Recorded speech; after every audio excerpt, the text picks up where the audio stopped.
हड्डी के पर मरा हुआ है जान। देखे उसी सुंदरता को, देखे उसी सुंदरता को, बस हो जाती नींद हरा,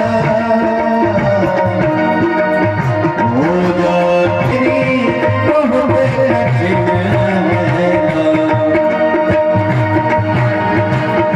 बहुत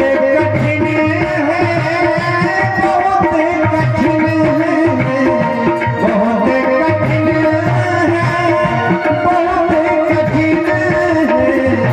बहुत कठिन है, बहुत कठिन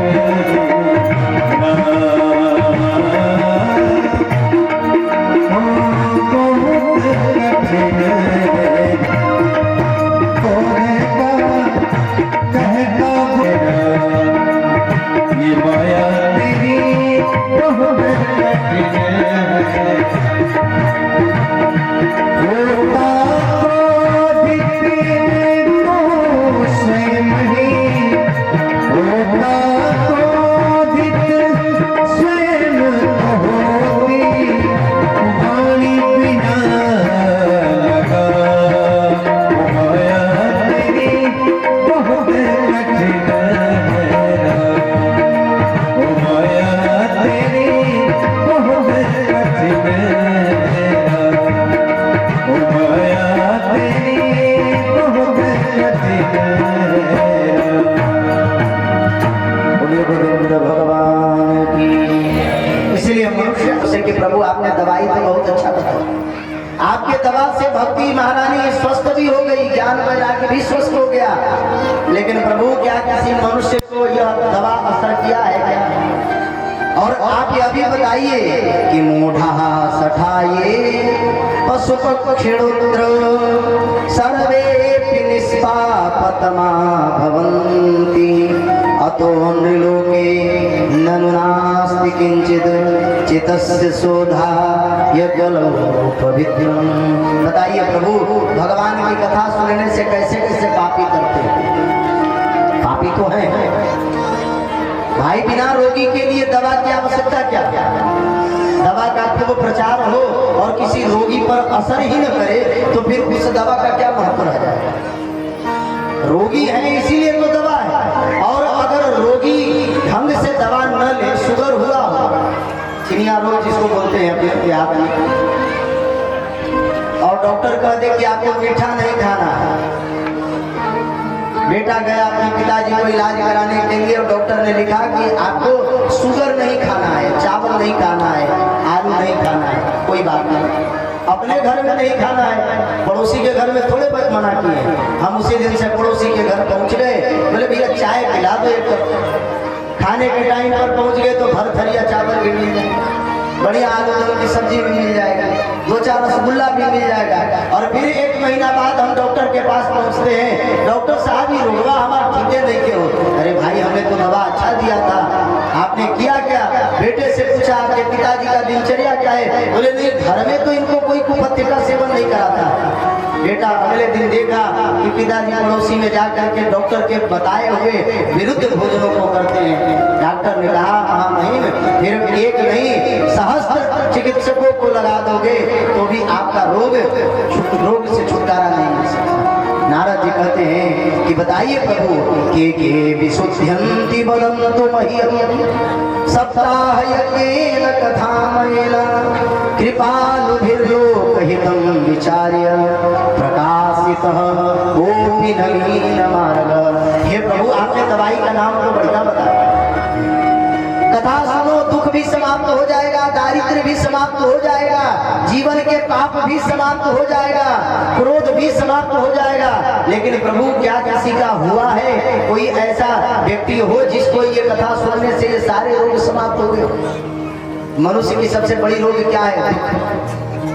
जबकि गोस्वामी पाद तुलसीदास जी कहते हैं सिंधु राशि सुख की राशि बनाकर, दूसरा दारिद्र्य, हाय धर्म हाय धर्म हाय धर्म, कितने भी मिल जाए जाए, जिन प्रति लाभ लोभ अधिकारी। आप रास्ते में चल रहे हो और 500 की गड्डी मिल जाए तो महाराज आप सोचते हो कि आगे चलने के बाद एक और गड्डी आ जाए, एक और गड्डी मिल जाए, एक और गड्डी मिल जाए, और उसी के चक्कर में जैसे आगे बढ़ते चले जाते हो फिर धीरे धीरे धीरे दलदल होता है और उसी में धस करके समाप्त हो जाता है। इसलिए हे प्रभु बताइए, क्या इस दवा से, इस औषधि से कोई रोगी स्वस्थ भी हुआ है?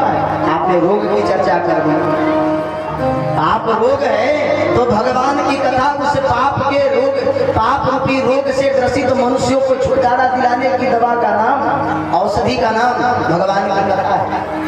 लेकिन प्रभु आपने यह नहीं बताया कि कोई रोगी से स्वस्थ भी हुआ है। इस भगवान के कथा को प्राप्त करके, भगवान के कथा श्रवण करके कोई रोगी स्वस्थ हुआ है। तब श्री नारद जी के प्रश्न को उत्तर देते हुए श्री शौनक ऋषि कहते हैं कि ये मानव पाप कृतस्तु सर्वदा। कुछ पापियों का नाम गिना, पाप क्या है और पाप कैसे करते हैं? तो श्री नारद जी से कहते हैं कि ये मानव पाप कृतस्तु सर्वदा। कभी कभी नहीं, जो सदैव पाप करता, कभी कभी पाप करने वाले को तो महाराज थोड़े से में ही छोड़ दिया जाता है।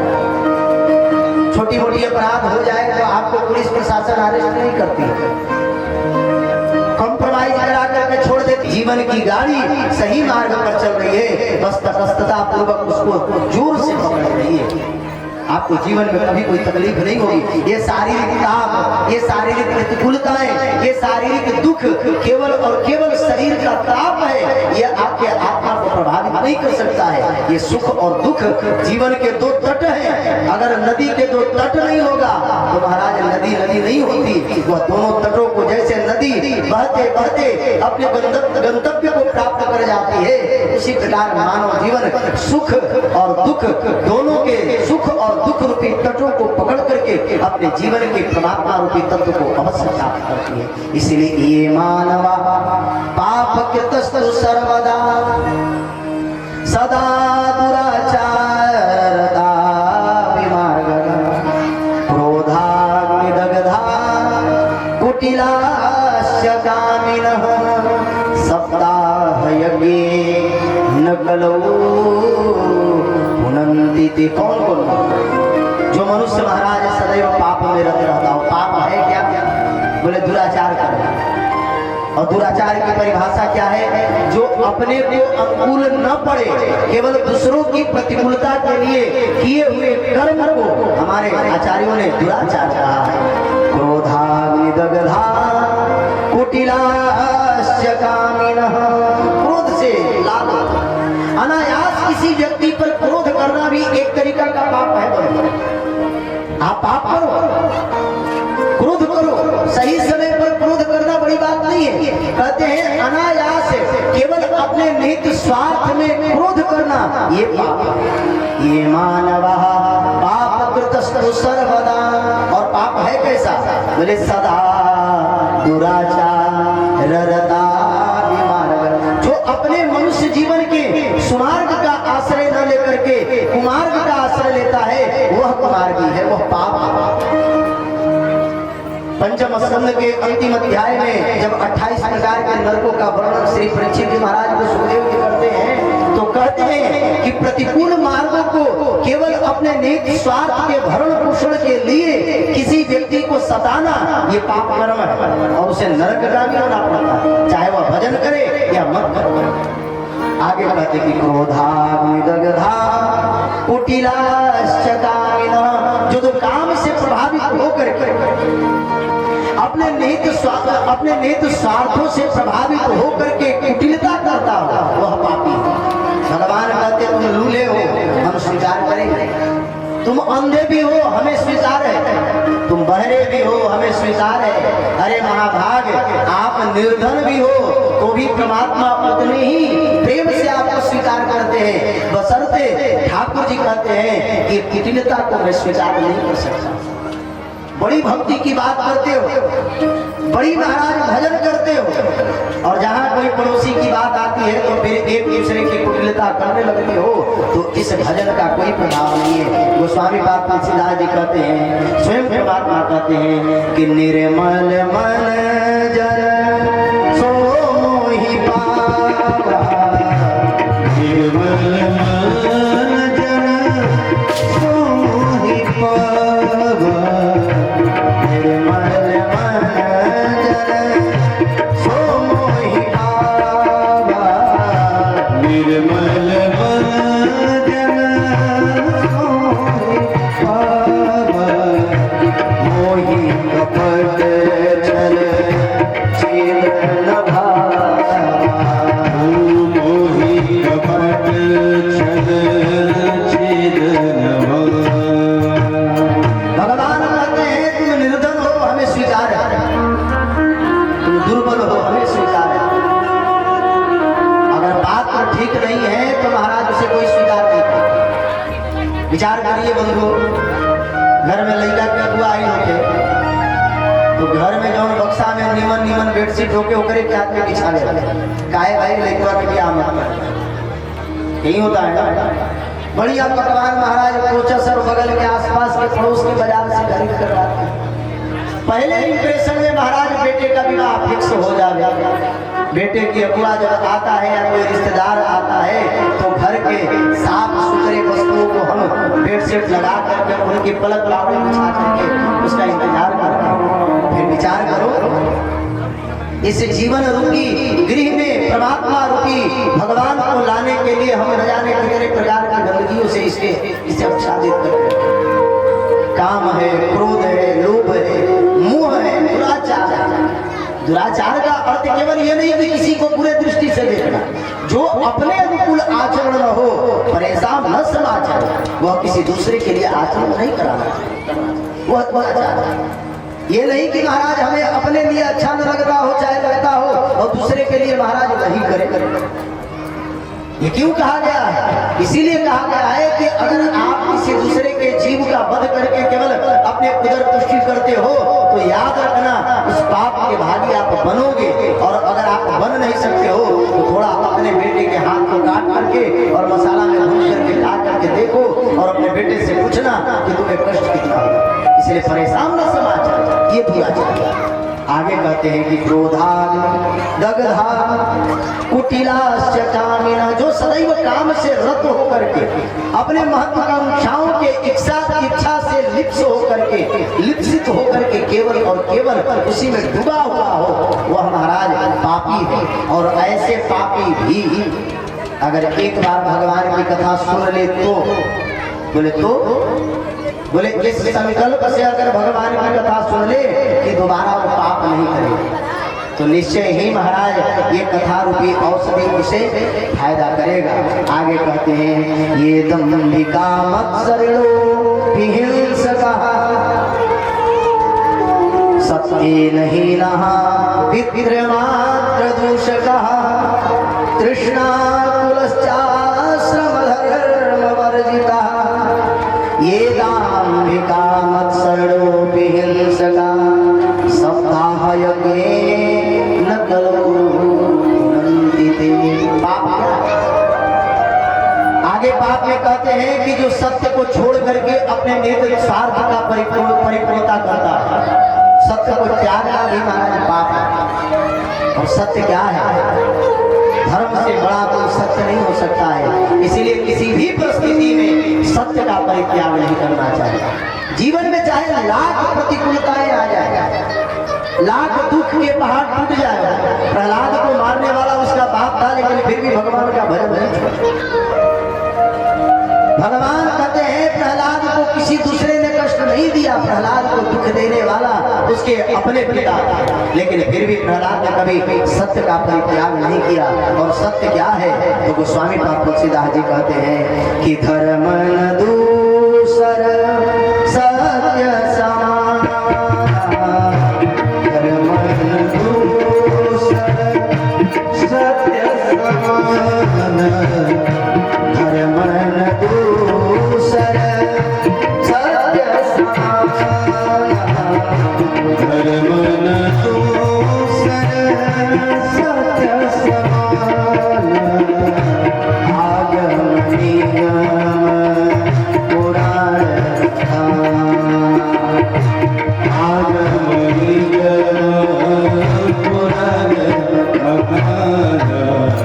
धर्म से बढ़कर के कोई दूसरा सत्य नहीं है। इसीलिए स्वधर्मे निधनश्रेयो पर धर्म भयावह। आज के परिस्थिति में जितना धर्म का चीछा लेकर हो रहा है उतना महाराज किसी चीज का नहीं है। अपने धर्म का पालन करो। पिता को अपने धर्म का पालन करना चाहिए, पुत्र को अपने धर्म का पालन करना चाहिए।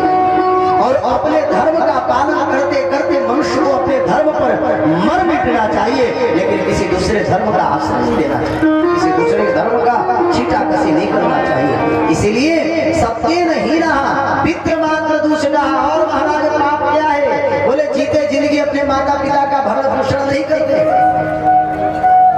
भरण पोषण नहीं करते। हमारे बहुत अच्छे सुप्रसिद्ध कथा वाचक है श्री राजेंद्र महाराज। आप सब उनकी कथा कभी सुने होंगे यूट्यूब पर। वो एक कथा बताते हैं कि कोई लखनऊ के एक बड़े अधिकारी थे, उनके दो बेटा थे। दोनों बेटाओं को बड़ी अच्छे से पढ़ा लिखा करके विदेश भेज दिए। कालांतर में महाराज समय व्यतीत होने के बाद ये सच्ची घटना है, उनकी पत्नी मर गई, उन बच्चों की मां मर गई। तो बड़े बेटा ने छोटे बेटे को भेजा।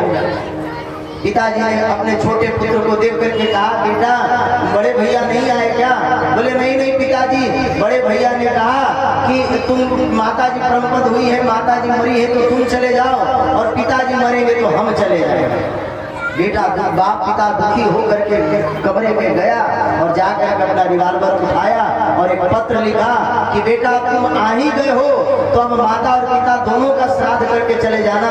बड़े भैया से कहना कि अब इनको कष्ट उठाने की जरूरत नहीं है, अब तुम आ ही गए हो तो लगे हाथ दोनों को निपटाते चलो और अपने रिवॉल्वर से शूट कर। जीवन भर अपने माता पिता को हे दृष्टि से देखने वाले व्यक्ति चाहे लाख पुण्यात्मा क्यों न, अपने माता पिता के प्रति देश भावना रखना भी महाराज पाप सत्य नहीं रहा। पितृ मात्र दूष कहा, तृष्णा पुनश्चात श्रमधर्म वर्जिता। जो मनुष्य अपने जीते, प्रहलाद जी कहते हैं हे ठाकुर जी, अगर मेरे पिताजी नहीं रहते तो मैं नहीं होता, और मैं नहीं रहता तो आप इस खम्भ से प्रकट नहीं होते। इसलिए मेरे पिताजी के कारण ही तो आप मुझे प्राप्त होते। इसलिए हे नाथ, आप मेरे पिताजी को सारे बंधनों से मुक्त कर दो। उसी प्रकार से पुत्र की तीन गति होती है। क्या गति है? बोले जीवतो वाक्य करणा क्षहाये भूरि भोजना गयायाम पिंडदाच त्रिभी पुत्रस्य पुत्रता। हे बंधुओं, तीन प्रकार के पुत्र हैं, एक उत्तम, एक मध्यम और एक अधम। उत्तम पुत्र कौन है? जो पिता ने सोचा हो और पुत्र ने उसको तुरंत पूर्ति कर देता, पूर्ण कर देता, उस कार्य को पूर्ण कर देता, उत्तम पुत्र। जो पिता के बार बार कहने पर भी महाराज जोर जबरदस्ती से करे तो मध्यम पुत्र है। और अधम कौन है? पिता बार बार चिल्लाते रहे और फिर भी वह उस कार्य को न करे, वह अधम पुत्र है। अब आप चिंतन करना कि आपका पुत्र कैसा है। समाज में आज के समय में अपने माता पिता की जितनी दुर्दशा हो रही है महाराज, उतनी दुर्दशा तो पशु पक्षी भी नहीं अपने माता पिता। इसीलिए पितृ मात्र दोषता तृष्णा पुनश्चात धर्म वर्जिता। ये दाम्भिका मत शरणो पृथ्वी सका सप्ताह यज्ञ करो पुनंतिते। जो महाराज ब्रह्म भरते हैं, मैं धार्मिक हूँ, मैं पुण्यात्मा हूँ, वैसे मनुष्य भी पाप करता है। और अंतिम में तो कहा, कहते हैं कि कायेन वाचा मनसा विपातकं। कभी भी चलते फिरते, मैंने प्रारंभ में आज निवेदन किया, मनुष्य कभी न कभी पाप तो करता है और उस पाप में हम सब समझे। धान बोते हो, धान बोते वक्त महाराज न जाने कितने जीव जंतु मर जाते हो, पाप। हवन करते हो, हवन के लकड़ी के साथ अग्नि में न जाने कितने जीव जंतु मर जाते हैं, ये भी पाप है। लेकिन इस पाप में आप जानबूझ करके नहीं करते हो, क्रोध जान करके करते हो, सत्य का परित्याग जान करके करते हो, कुटिलता जान करके करते हो, माता पिता का अपमान करना सोच समझ करके करते हो, क्रूरा पिशाचा निर्दयाश्चये ब्रह्मस्व सृष्टा व्यभिचार कार्य, ये सब सारे पाप जानबूझ करके किया जाता है। लेकिन कायेन वाचा मन नित्यं प्रकुर्वन्ति सठाठे परस्वपुष्टा मलिना दुराशयः सप्ताहयज्ञे न कलौ नन्दिते। कहते महाराज चलते फिरते पाप हो जाता है। इसमें कई कभी न कभी हम सभी से एक न एक बार पाप होता है, चाहे मन से हो, चाहे वचन से हो, चाहे कर्म से हो, चाहे इंद्रिय से हो। कभी न कभी पाप तो होता ही होता है, लेकिन हम उस पाप को पहचान नहीं पाते।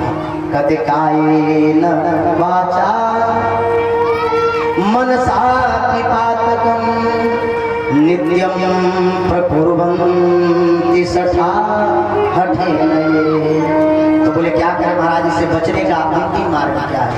तो कहते हैं कि सप्ताह न कलौ पुनन्ति। एक बार आप यह संकल्प लेकर के भगवान की कथा सुनो तो निश्चय ही आपके जीवन के सारे बंधन, सारे पाप समाप्त हो जाते हैं। और फिर क्या करें?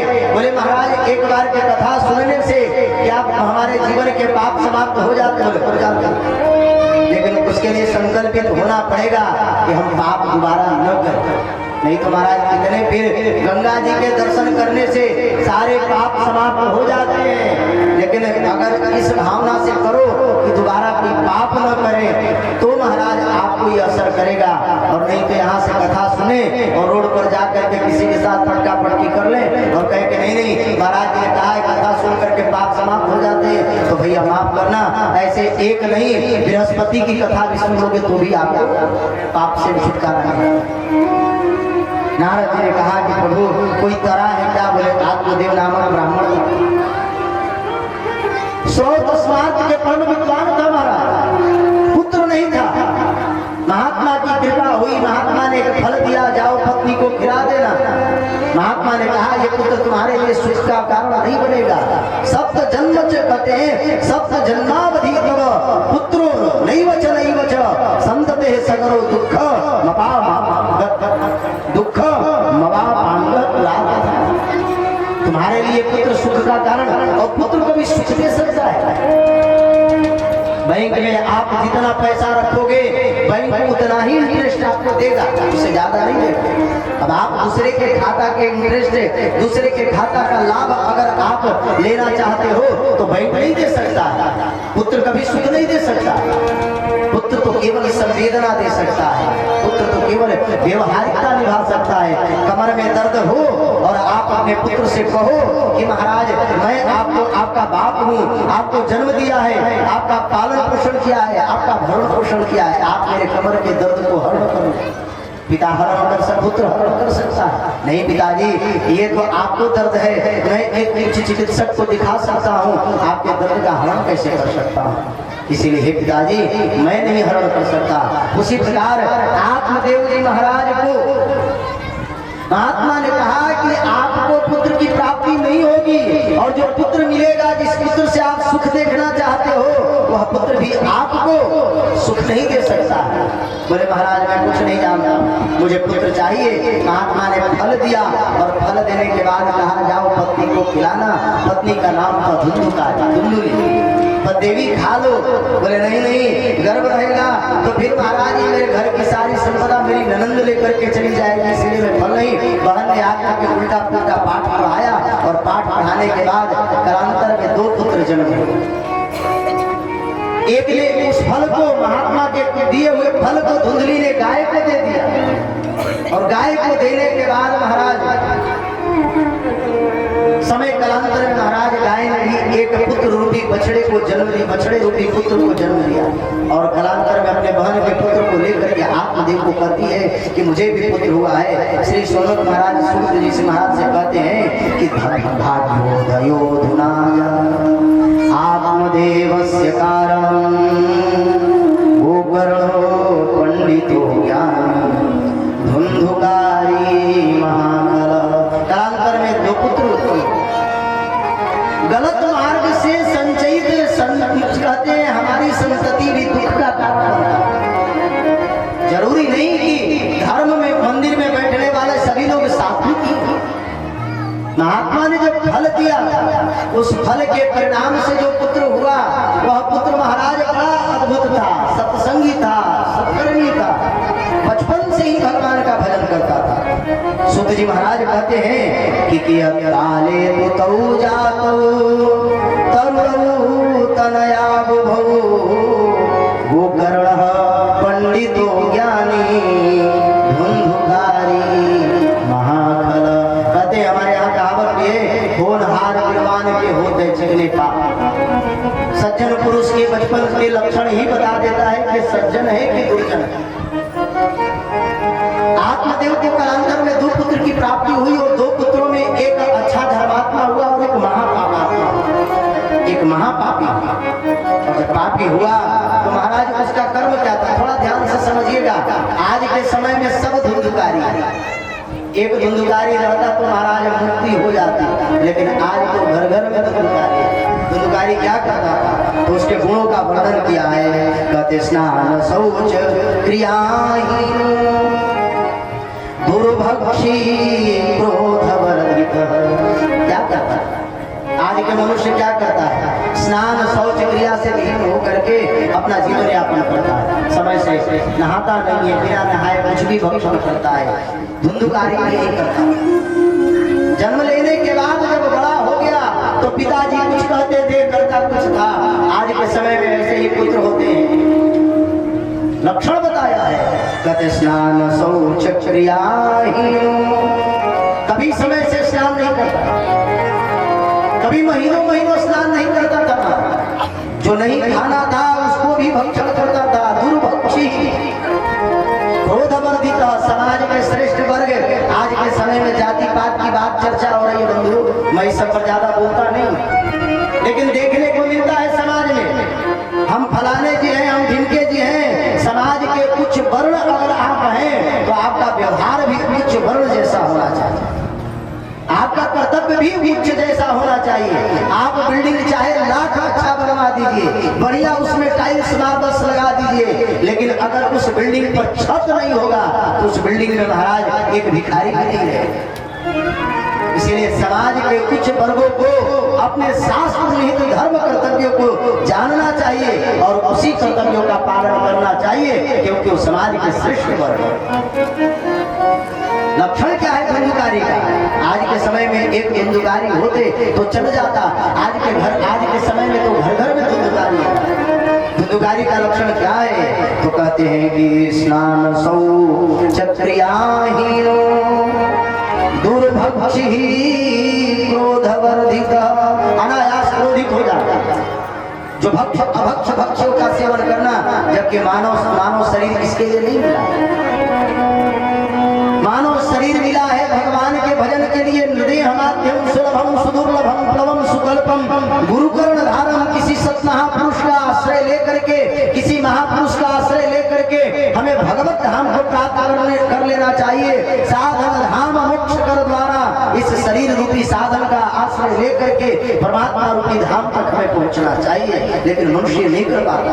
इसीलिए से सौनक जी कहते हैं कि नहीं, स्नान शौच क्रियाहीन दुर्भक्षी क्रोधवर्धित दुष्परिग्रह करता च सब हस्तेन भोजन। दूसरे का दिया हुआ भोजन छीन करके करता, सब हस्तेन, अपना उदर भरण करने के लिए दूसरे का अंश भी खा लेता है। यह धुंधुकारी का लक्षण है। और बोले दुष्परिग्रह करता च, दुष्टों का आश्रय लेकर के महाराज सत्संग दूसरे का संग करके महाराज अपने जीवन को बर्बाद कर लेता है। आगे बोले चौरह सर्वजन द्वेषी, चोरी करता है, चोरी करता है और देश तो महाराज उसके डीएनए में बस जाता है। सर्वजन द्वेषी परवेश्वर दीपक, कहते हैं लाल नारियार भगा धृत्वा सत्य रूपे निपातयत्। और जो अभिभावक अपने पुत्रों की पहली गलती पर उसे नहीं रोकते हैं, वह बालक अपने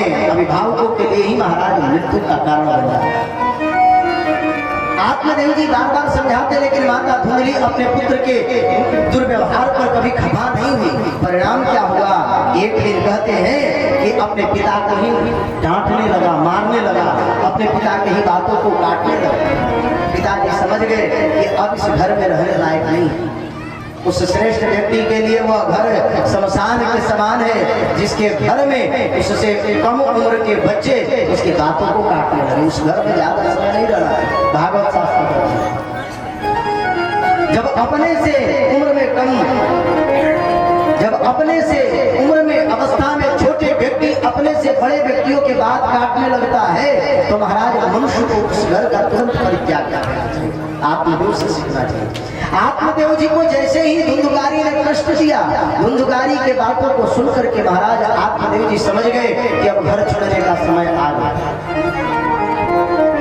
तुरंत उन्होंने कहा तत्पिता कृपणः प्रोचैर धनहीनो रुरोधः बन्ध्यत्वां तु समीचीनं कुपुत्रो दुःखदायक।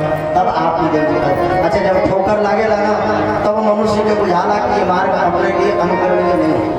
कहते हैं कि बन्ध्य तत्पिता कृपणः प्रोचैर। एक दिन की क्या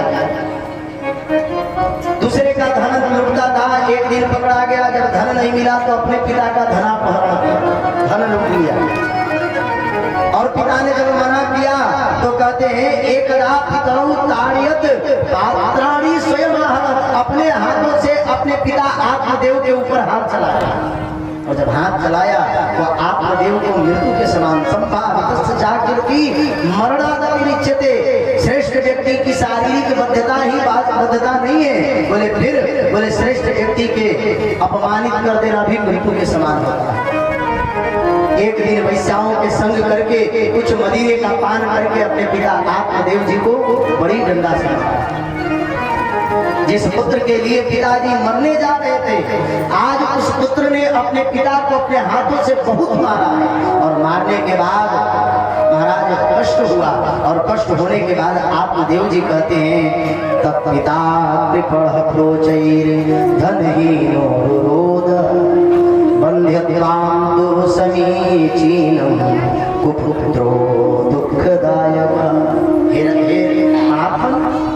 चिंतन किया महाराज जैसे किसी कृपण के पास धन हो और फिर भी उसकी कृपणता न जाए तो इससे अच्छा है कि वह निर्धन हो। उसी प्रकार से 100 पुत्र हो और 100 पुत्र कुपात्र हो तो उससे अच्छा हो कि महाराज वह निर्वंश हो, बंध्या हो। बंध्या होना एक बार कष्ट देता है, लेकिन अगर एक पुत्र हो जाए तो जीवन को नरक बना देता। आत्मदेव जी कहते हैं इसलिए प्रतिष्ठामि भगक्षामि ओमे दुःखं व्यपोहये प्राणं त्यज्यामि दुःखेन हा कष्टं मम संस्थितं। कहाँ जा कहाँ मरो। जब अपने दुख देते हैं महाराज तो भूमि के सारे संसार की सारी भूमि भागने के लिए कम पड़ जाए। कहाँ जा दूसरे जब दुख देते हैं तो महाराज कोई न कोई आश्रय बनने के लिए तैयार होता है, लेकिन जब स्वजन अपने दुख देने लगे तो फिर महाराज हम कहाँ जाए, किस तरफ जाए। आत्मदेव जी विचार करते करते घर को त्याग करके वन की ओर गए और वन की ओर जा करके चिंतन करने लगे। असारः खलु संसारो दुःख रूपी विमोहक सुतः कस्य धनं कस्य स्नेहवान् जलति। किसके पास जाए। यहाँ संसार में किसी को कोई सुख नहीं मिलता है। बोले सुख कहाँ मिलता है। बोले मामक फल दया निधे। भगवान को छोड़ करके इस संसार में और कोई दूसरा सुखी व्यक्ति नहीं है। इसीलिए सदैव भगवान का स्मरण करते रहना चाहिए।